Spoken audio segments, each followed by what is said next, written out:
Politics है भाई, पाठशाला में अब इसका चैप्टर देखिए। राहुल के बाद अब ममता चुनाव आयोग पर फायर हो गई।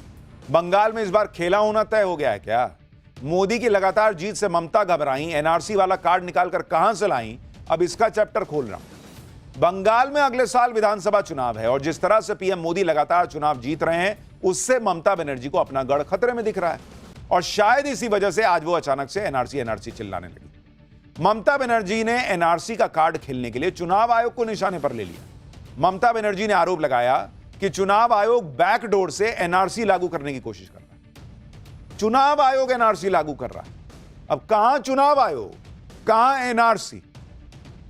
मतलब ममता बनर्जी के हिसाब से वो कह रही हैं कि जो ड्राइवर है वो किचन में खाना बनाने जा रहा है। अरे भाई, ड्राइवर का काम गाड़ी चलाना है, कुक का काम खाना बनाना है। चुनाव आयोग कहां से एनआरसी लागू कर देगा जी? चुनाव आयोग के पास तो एनआरसी लागू करने की अथॉरिटी भी नहीं है। चुनाव आयोग का काम अलग है और एनआरसी की बात तो कहीं दूर दूर तक उसमें सटती भी नहीं है। लेकिन ममता बनर्जी ने चुनाव आयोग और एनआरसी का कनेक्शन जोड़ दिया। पहले ममता बनर्जी को सुन लीजिए, फिर बताऊंगा कि एनआरसी की कहानी कहां से आई है। Is it NRC?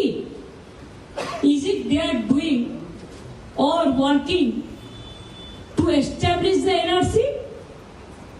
What is their intention? Please let us clarify. The intention, the deliberation, and whatever the impression we are having. एक क्या हो रहा है देश में? ममता बनर्जी अचानक चुनाव आयोग और एनआरसी का कनेक्शन क्यों निकालने लगी, इसे भी समझिए। असल में चुनाव आयोग बिहार में चुनाव की तैयारी कर रहा है। चुनाव आयोग बिहार में वोटर लिस्ट को रिव्यू करने की ड्राइव चलाने वाला है। बिहार में वोटर लिस्ट में कोई गड़बड़ी ना हो, कोई फर्जी वोटर ना हो, यह सब पक्का करने के लिए चुनाव आयोग डोर टू डोर रिव्यू करेगा। लेकिन ममता बनर्जी को चुनाव आयोग के इस काम में एनआरसी की साजिश दिखने लगी। ममता बनर्जी का दावा है कि बिहार में चुनाव आयोग वोटर से डिक्लेरेशन फॉर्म मांग रहा है। ममता बनर्जी के मुताबिक इस फॉर्म में 3 कैटेगरी है। पहले वो लोग जो 1 जुलाई 1987 से पहले पैदा हुए, दूसरे वो जो 1 जुलाई 1987 से लेकर 2 दिसंबर 2004 के बीच पैदा हुए, और तीसरी कैटेगरी उन लोगों की है जो 2 दिसंबर 2004 के बाद पैदा हुए। अब ममता बनर्जी का दावा है कि इस फॉर्म में अगर वोटर दूसरा विकल्प चुनते हैं तो उन्हें खुद के बर्थ सर्टिफिकेट के साथ साथ नागरिकता के सबूत के तौर पर माता पिता का बर्थ सर्टिफिकेट देना होगा। ममता बनर्जी को आपत्ति इन्हीं 3 विकल्पों पर है। वो पूछ रहे हैं कि वोटर बनने वाला कोई भी शख्स 1987 से पहले अपने माता पिता के जन्म स्थान को प्रमाणित करने वाला डॉक्यूमेंट कहां से लाएगा?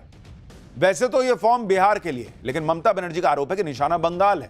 वो बंगाल में वैलिड वोटर्स के नाम हटाना चाहते हैं। ममता बनर्जी ने कहा कि बहुत सारे माता पिता अपना बर्थ सर्टिफिकेट नहीं दे पाएंगे। ममता बनर्जी ने आरोप लगाया कि वो बंगाल के माइग्रेंट वर्कर्स को टारगेट कर रहे हैं। ममता बनर्जी पूछ रही हैं कि चुनाव आयोग ने 1987 का ही साल क्यों चुना। उनका आरोप है कि यह एनआरसी से भी ज्यादा खतरनाक लग रहा है। ममता बनर्जी को इसमें बीजेपी और चुनाव आयोग की मिलीभगत दिखने लगी है। लेकिन दूसरी तरफ वो गुजरात उपचुनाव में आम आदमी पार्टी की तरफ से जीती 1 सीट को ऐसे दिखा रही हैं जैसे अब तो गुजरात में बीजेपी गई। अगर बीजेपी और चुनाव आयोग की सेटिंग है जैसा ममता बनर्जी आरोप लगा रही हैं, तो फिर गुजरात में बीजेपी 1 सीट भी क्यों हारती भाई?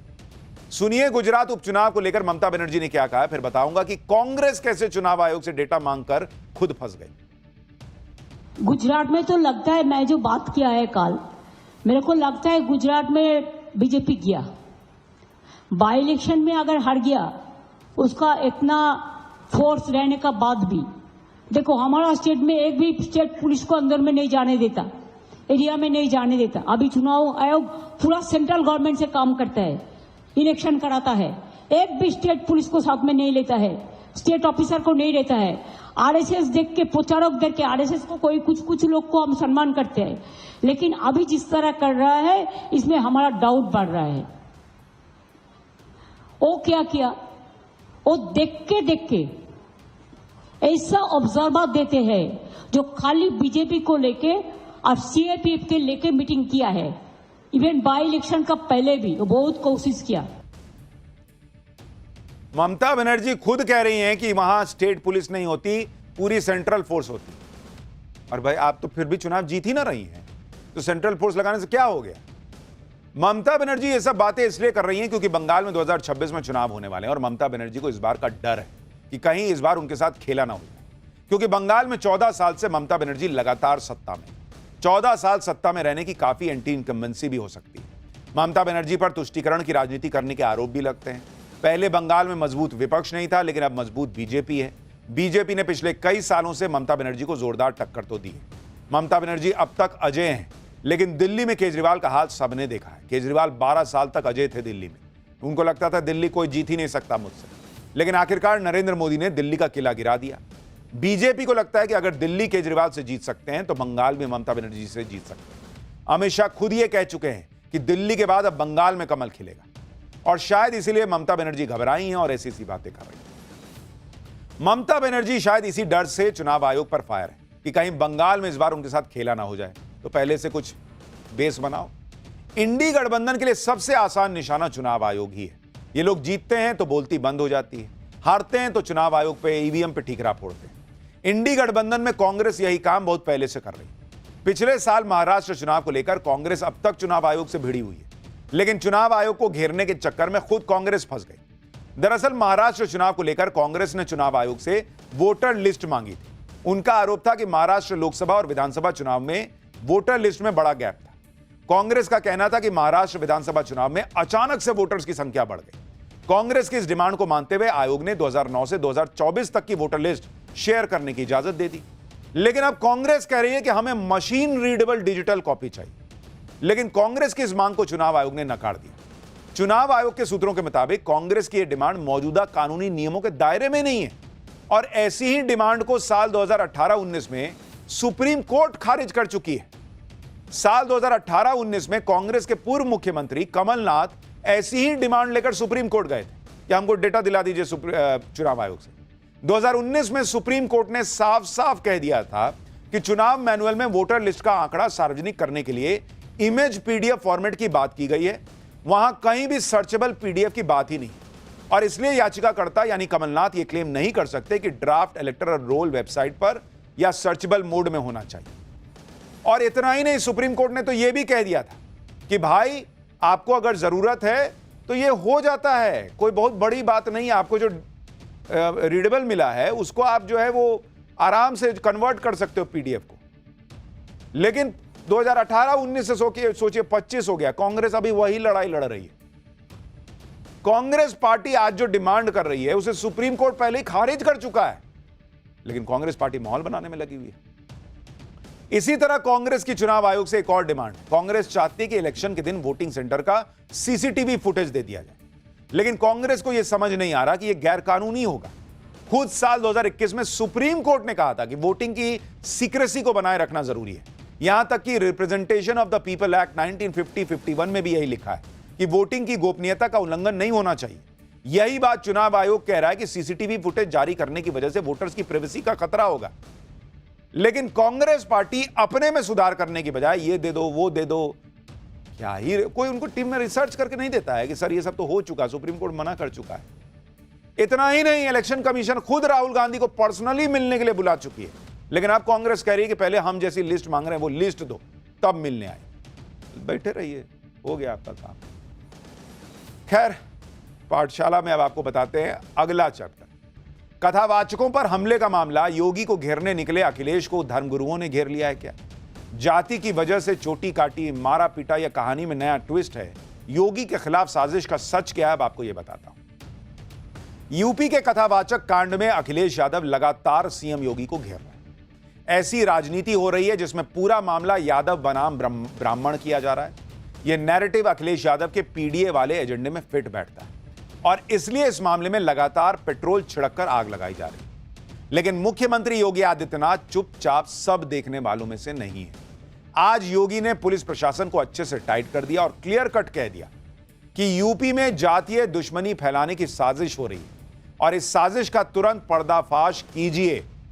सीएम योगी की नहीं, हिंदू धर्मगुरुओं को भी इस घटना को यूपी में विधानसभा चुनाव से पहले सुलगाने की साजिश दिख रही है, क्योंकि इटावा के कथाकांड को लेकर ब्राह्मण और यादव पक्ष आमने सामने आ गए। जमकर बवाल हो रहा है, जबकि जिन कथावाचकों के साथ बदसलूकी हुई उन पर जाति छुपाने के लिए धोखाधड़ी का केस भी दर्ज हो चुका है, और बदसलूकी के आरोपियों को पहले ही जेल भेजा जा चुका है। ऐसे में सवाल उठता है कि क्या वाकई इटावा कांड की आड़ में यूपी को जातीय संघर्ष में झोंकने की साजिश हो रही है? आज पाठशाला में इसकी पूरी डिटेल बताऊंगा साथ ही यह भी बताऊंगा कि कैसे सीएम योगी ने इस साजिश का पर्दाफाश करने के लिए पुलिस प्रशासन को खुली छूट दे दी है और इटावा कांड पर अखिलेश यादव ने क्यों अमेरिका के राष्ट्रपति ट्रंप को घसीट लिया। लेकिन पहले पूरे घमासान की एक झलक देखिए। इटावा के जिस कथावाचक कांड को लेकर यूपी से बिहार तक सियासत गर्मा गई, उसकी पूरी डिटेल आगे बताऊंगा, लेकिन पहले देखिए इस मुद्दे पर कैसे घमासान बढ़ता जा रहा है। इटावा में आज पुलिस ने उन कथावाचकों के खिलाफ एफआईआर दर्ज कर ली है जिनके साथ 21 जून को बदसलूकी हुई। कथावाचकों पर आरोप है कि उन्होंने खुद को ब्राह्मण बताकर भागवत कथा का ठेका लिया और असली पहचान छुपाने के लिए फर्जी आधार कार्ड का इस्तेमाल किया। लेकिन कथावाचकों के खिलाफ केस दर्ज होते ही यादव संगठनों ने इटावा में बवाल शुरू कर दिया। केस वापस लेने के लिए पुलिस थाने का घेराव भी किया गया। इटावा में बवाल के बीच लखनऊ में अखिलेश यादव ने एक बार फिर कथा कांड को तूल देने की कोशिश की। पूरे बवाल के लिए योगी सरकार को निशाने पर लिया। अब यह समझना भी जरूरी है कि आखिर अखिलेश यादव इटावा में हुए कथाकांड को इतना बड़ा मुद्दा क्यों बनाने में जुटे हैं। दरअसल अखिलेश यादव को लग रहा है कि इस घटना में वो सारा मसाला है जिसे वो 2027 के विधानसभा चुनाव में योगी आदित्यनाथ के खिलाफ नैरेटिव बनाने में इस्तेमाल कर सकते हैं। जैसे इसमें जाति की राजनीति है, इसमें अखिलेश के सबसे बड़े हथियार पीडीए का समीकरण भी है और बवाल की भी पूरी गुंजाइश है। अखिलेश यादव को अपने इस मकसद में शुरुआती कामयाबी भी मिलती दिखी है, जिसकी गवाही आज इटावा से आई तस्वीरें दे रही। आज इटावा में कथावाचकों के खिलाफ एफआईआर दर्ज होने पर भारी बवाल मच गया। अलग अलग यादव संगठन से जुड़े लोगों ने पुलिस थाने का घेराव करने के लिए इटावा के दांदरपुर गांव में घुसने की कोशिश की। पुलिस ने जब उन्हें रोकने की कोशिश की तो भीड़ भड़क उठी और पुलिस पर पथराव शुरू कर दिया। भीड़ में शामिल कुछ लोगों ने पुलिस की गाड़ियों में तोड़फोड़ भी की। देखते ही देखते बवाल इतना बढ़ गया कि पुलिस को खुद को बचाने के लिए हवाई फायरिंग तक करनी पड़ी। जिस तरह से इटावा के कथाकांड को लेकर सियासत हो रही है, उसे देखते हुए सीएम योगी आदित्यनाथ को पहले ही इस तरह के बवाल का अंदेशा हो चुका है और इस तरह के बवाल से निपटने के लिए पहले ही उन्होंने पुलिस प्रशासन को खुली छूट दे दी थी। अधिकारियों के साथ बैठक में सीएम योगी ने साफ कर दिया था कि पिछले कुछ समय से कुछ अराजक तत्व उत्तर प्रदेश में जातीय दुश्मनी फैलाने का षड्यंत्र रच रहे हैं। इटावा जैसी घटनाएं इसकी पुष्टि करती हैं। आगे सीएम योगी ने कहा कि ऐसी गतिविधियां न केवल राज्य की छवि को धूमिल करती हैं, बल्कि सामाजिक ताने बाने के लिए भी खतरा है। सीएम योगी ने अधिकारियों को निर्देश दिया कि ऐसी किसी भी साजिश का तुरंत पर्दाफाश हो, दोषियों की पहचान सार्वजनिक की जाए और उनके खिलाफ सख्त से सख्त कार्रवाई सुनिश्चित की जाए। सीएम योगी ने अधिकारियों को खुली छूट देते हुए यह तक कह दिया कि कार्रवाई के लिए शासन से आदेश का इंतजार न कीजिए, कानून के तहत फौरन एक्शन लीजिए। अखिलेश यादव सीएम योगी की सख्ती पर भी सवाल उठाने से नहीं चूके। अखिलेश यादव ने तो सीएम योगी और बीजेपी पर तंज करते हुए इटावा की घटना को लेकर अमेरिका के राष्ट्रपति ट्रंप का जिक्र कर दिया। सुनिए अखिलेश यादव को। तो अभी तक क्या सो रहे थे मुख्यमंत्री जी? जब जगना था तब जगे नहीं, सब मर गए, वहां जेल चले गए, लोग अपमानित हो गए। बताओ 16 साल की उसकी चुटिया कट गई। 16 साल कितना समय लगता है? 16 साल की चुटिया कट गई, इतना दुखी था बेचारा वो। अब बताओ किसी चुटिया काट दो तो कैसा महसूस होगा आपको? बाल काट दो, वो तो बात हम कह नहीं रहे हैं कि कैसे पवित्र किया गया। अगर ट्रम्प जी को पता लग जाए तो इटावा में ऐसा हुआ है तो समझ लो क्या होगा। आप सोचिए अखिलेश यादव के लिए इस मामले की गंभीरता क्या है। वो बोल रहे हैं कि बताओ 16 साल की चुटिया कट गई, उनके पीछे लोग हंस रहे हैं, मुस्कुरा रहे हैं। वो कह रहे हैं ट्रम्प को पता चल जाए तो कितना बुरा लगे होगा। इसमें ट्रम्प कहां से आ गए? ये गंभीरता है आपकी इस मामले की। अब इटावा का वो वायरल वीडियो भी देखिए जिसकी गूंज यूपी से बिहार तक पहुंच चुकी है। घटना इटावा के दांदरपुर गांव की है और 21 जून की है। वीडियो में एक शख्स को कुछ लोगों ने घेर रखा है। वीडियो में उसे जाति छुपाने की सजा देने की बात हो रही है और फिर भीड़ में घिरे शख्स की चोटी और बाल काट दिए गए। इतना ही नहीं, आरोप है कि भीड़ ने कथावाचकों को एक महिला के पैर छूने और नाक रगड़ने के लिए मजबूर किया। इस घटना का वीडियो वायरल होने के बाद से अखिलेश यादव लगातार योगी सरकार और बीजेपी पर हमलावर है। अखिलेश यादव कथावाचकों को इंसाफ दिलाने के लिए बड़ा आंदोलन छेड़ने की धमकी दे चुके हैं। हालांकि सवाल यह भी उठता है कि अगर कथावाचकों ने जाति गलत बताई थी तो मुंडन करने की, उनसे नाक रगड़वाने की ये इजाजत किसने दी? भाई आप पुलिस में ले जाते अगर आपको लग रहा था मामला गड़बड़ है। यह भी कहा जा रहा है कि भाई महिला के साथ गलत व्यवहार किया, हाथ पकड़ा, ये वो, इस तरह की भी बातें चले, तो भी पुलिस में जाते। वहां भीड़ ने न्याय क्यों कर दिया अपने हिसाब से? अखिलेश यादव जिस घटना को लेकर पिछड़ी जाति वाला नैरेटिव सेट करने में जुटे हैं उसकी पूरी डिटेल भी आपको बताता हूं। दरअसल इटावा के दांदरपुर गांव में श्रीमद् भागवत कथा का आयोजन हुआ था। कथावाचक मुकुट मणि यादव ने अपने सहयोगियों के साथ मिलकर श्रीमद् भागवत कथा शुरू की। आरोप है कि पहले दिन की कथा के दौरान मुकुटमणि और उसके सहयोगी संत सिंह की जाति यादव होने का पता चलने पर उनके साथ बदसलूकी की गई। जाति छिपाने का आरोप लगाकर दोनों की चोटी और बाल काट दिए गए। पीड़ितों ने बंधक बनाने, ब्राह्मण महिला के पैर में नाक रगड़वाने और मूत्र छिड़कने का भी आरोप लगाया। और सवाल यही उठ रहा है कि अगर कुछ गलत भी हुआ तो पुलिस में केस क्यों नहीं किया गया? आपने क्यों सजा दे दी? भीड़ ने क्यों सजा दे दी? एक तरफ कथावाचक आरोप लगा रहे हैं कि जाति पूछने के बाद उनके साथ बदसलूकी हुई। इन आरोपों को सच मानकर अखिलेश यादव ब्राह्मण वर्सेस पीडीए की सियासत करने में जुट गए। वहीं दूसरी तरफ मामले पर सियासी संग्राम छिड़ता देख भागवत कथा के आयोजक परिवार और ब्राह्मण संगठन भी अब खुलकर सामने आ गए। इनका दावा है कि मामला जाति का है ही नहीं, बल्कि महिलाओं से छेड़छाड़ का है, जिसकी वजह से कुछ लोगों ने कथावाचकों की पिटाई कर दी। जरा उनको भी सुनिए।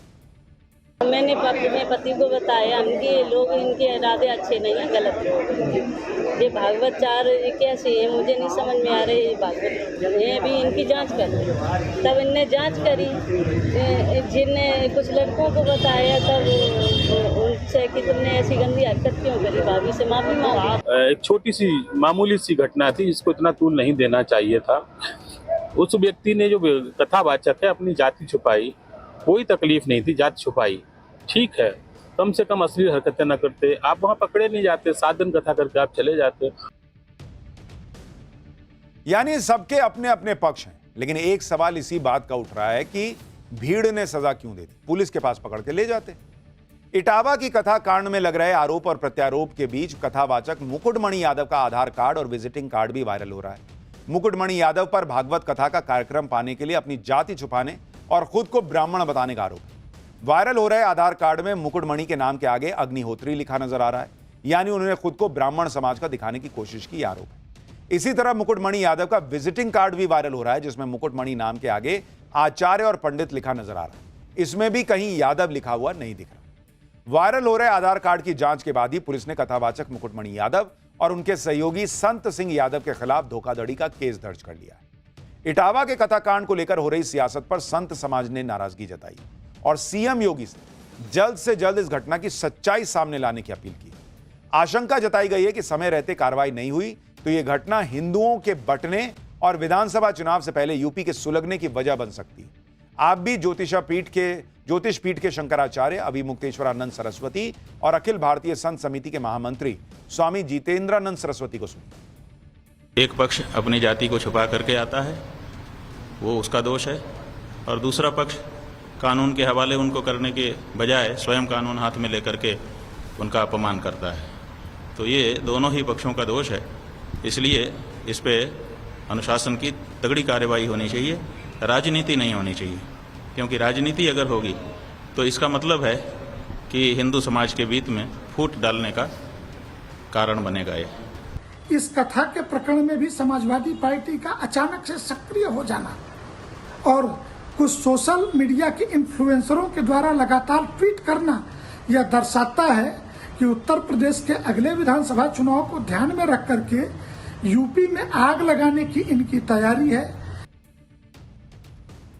यानी यूपी में सियासी तूफान आ सकता है, लेकिन यूपी से अलग देश में जो बाढ़, बारिश और तूफान आ रखा है उसकी बात भी बहुत जरूरी है, क्योंकि गजब की तस्वीरें आ रही हैं, गजब की खबरें आ रही हैं। 5 जगह बादल फटे, 9 जगह फ्लैश फ्लड। बारिश के लेटेस्ट बवाल की सबसे लेटेस्ट रिपोर्ट का चैप्टर अब खोल रहा। मॉनसून अब लगभग पूरे देश को कवर कर चुका है। कश्मीर से लेकर कन्याकुमारी तक भीषण बारिश हो रही है। कई राज्यों में तो मॉनसून इतना खतरनाक दिख रहा है, ऐसे तेवर दिखा रहा है कि हर तरफ से तबाही की खौफनाक आप देखिए ना भाई, आप ये तस्वीरें देखिए किस तरह से लैंडस्लाइड हो रहा है, बादल फट जा रहे हैं, बाढ़ बारिश की ऐसी तस्वीरें आ रही हैं।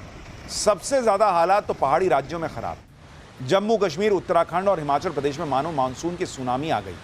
कहीं बादल फट रहे हैं, फ्लैश फ्लड है, नदियां नाले ऐसे बह रहे हैं मानो सैलाब आ गया है, कहीं पहाड़ दरक रहे हैं। आपको मानसून के कहर के हैरान करने वाले वीडियो दिखाऊंगा, लेकिन जो हो रहा है उसकी एक झलक देखो।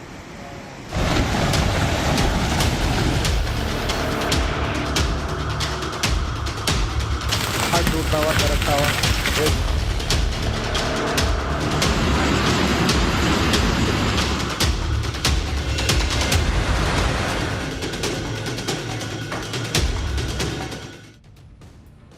बीते 24 घंटे के दौरान मॉनसून ने सबसे ज्यादा तबाही हिमाचल प्रदेश में मचाई, जहां कुल्लू जिले की सैंज घाटी 24 घंटों के दौरान 5 जगह बादल फटे। आप तस्वीरें देखिए ना बॉस, 9 जगहों पर फ्लैश फ्लड आई। आप ये जो वीडियो देख रहे हैं ये कुल्लू शहर का है, जहां बादल फटने के बाद एक नाले ने कैसा रौद्र रूप लिया है। आप देखिए पानी कैसे उफान मार रहा है, जरा आवाज सुनिए।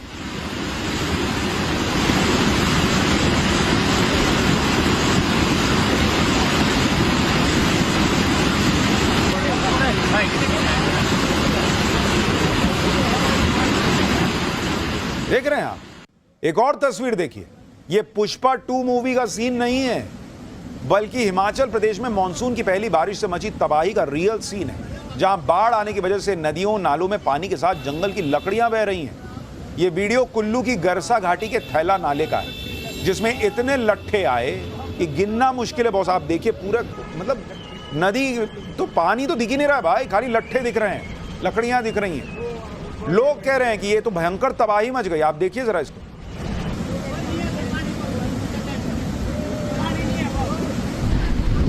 लकड़ी आते हुए, ये देखो लकड़ी आते हुए, बहुत ज्यादा तबाही।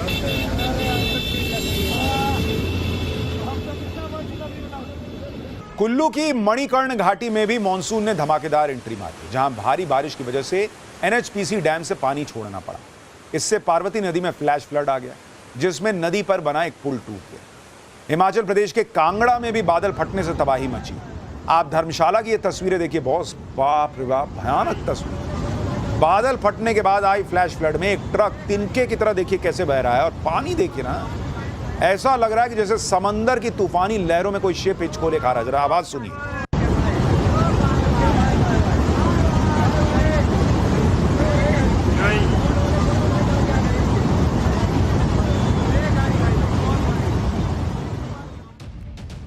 न तो बारिश रुक रही है, न बारिश से होने वाली तबाही, और इसके बारे में हम आपको पाठशाला में लगातार बताते रहेंगे। ब्रेक के बाद आपका पाठशाला में फिर से स्वागत है।